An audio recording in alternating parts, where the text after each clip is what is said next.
Hey guys, Scott here, Pine Barren Craftsman.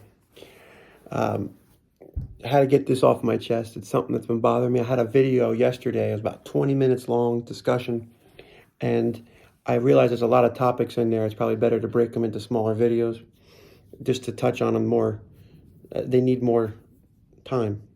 Um, so the biggest thing that I'm noticing right now, that's under my, I don't know, skin as it is, or it's in my radar. And it's not some movement, right? I'm mad about the other side. I'm mad about, what's happening here and there, and like complaining to people about the conflict between both parties in our country.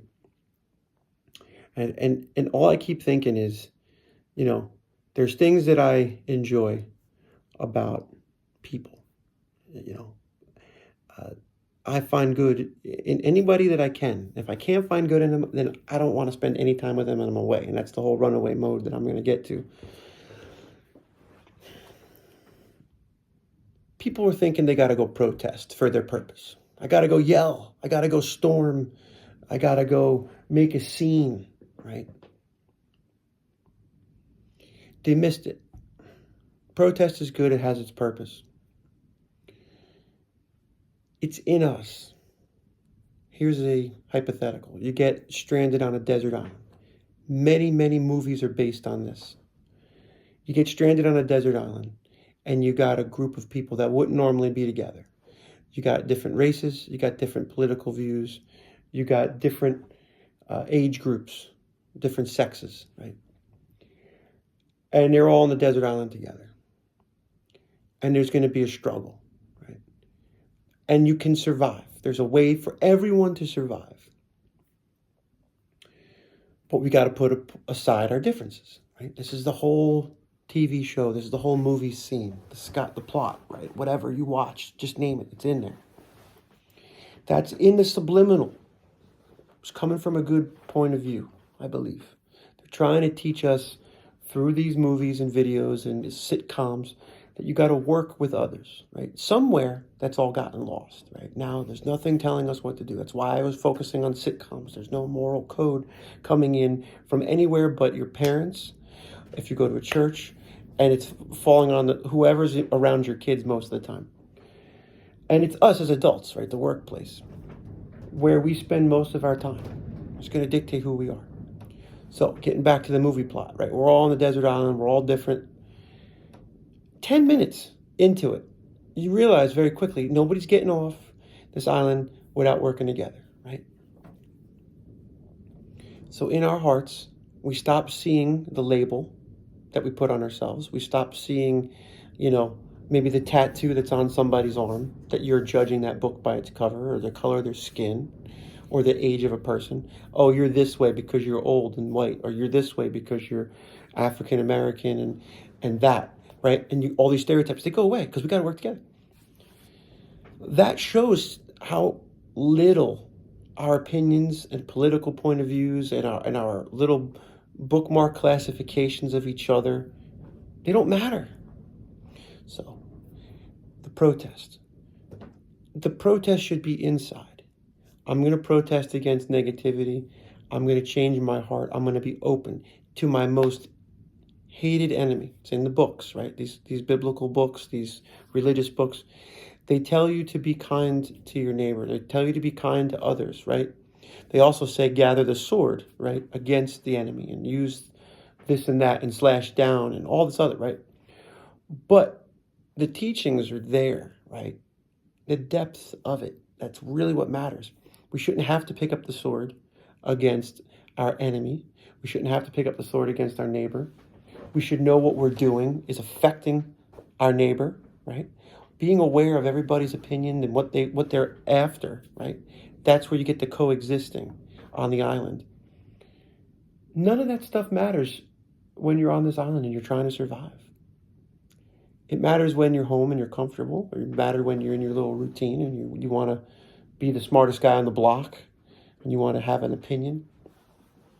Go share that opinion in public, right? Go share that opinion on a channel. See how many people listen to you. And I'm not preaching because I have so many subscribers. I don't. The most important videos that I'm posting with the most important content, it gets the least amount of views. It's just how it is. It's not interesting, maybe. Maybe the delivery is wrong, but whatever. It's out there now. I want to share it. So now, if there was some entity involved that's trying to control things, whether it's spiritual, world leaders, whatever, evil, good, and evil, the real way to combat this is just to be nicer to each other. We're not going to hate each other because you're telling us to hate each other. It's not going to happen. The percentage of people that actually hate each other based on race or based on monetary issues or jealousies, there's so many different types of hate.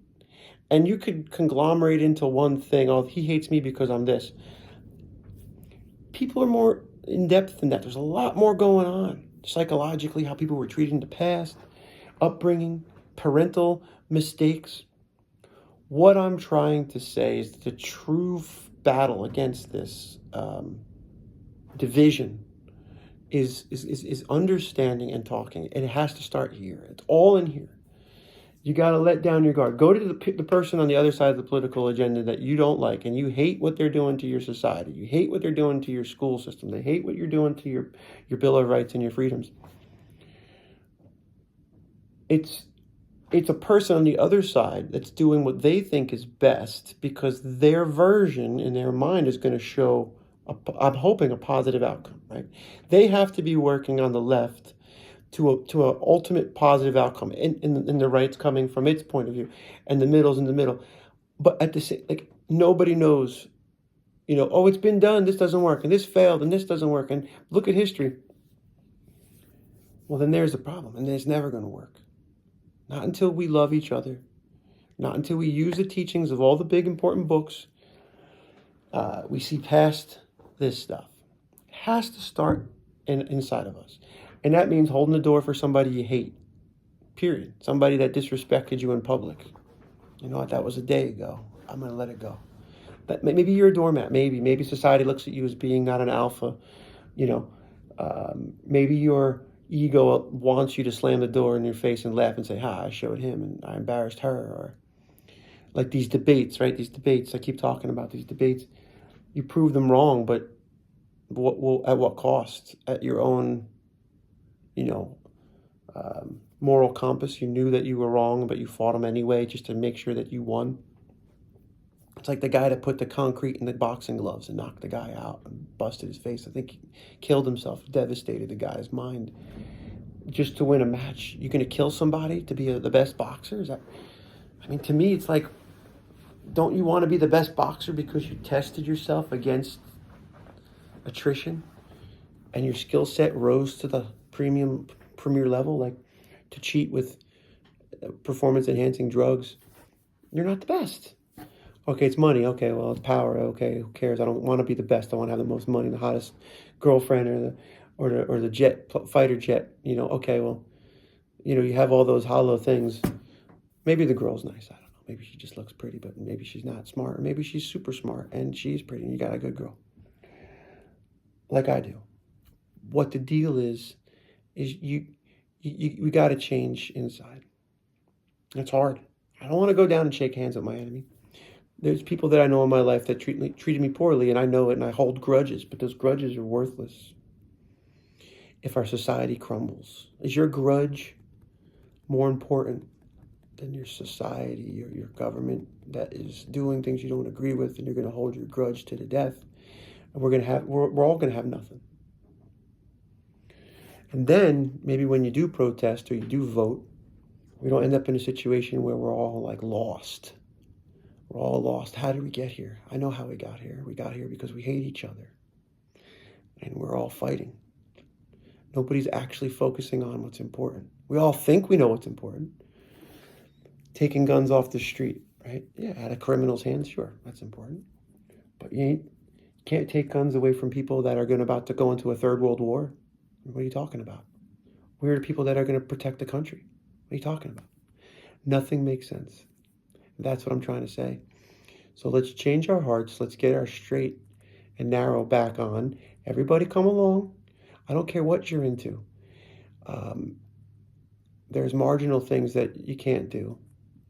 You can't. You can't hurt kids. You can't force your opinions on others. That to me is beyond, okay? But if we're in the gray area, let's get through that. And then we'll figure out where we stand with these deeper issues that are plaguing our society.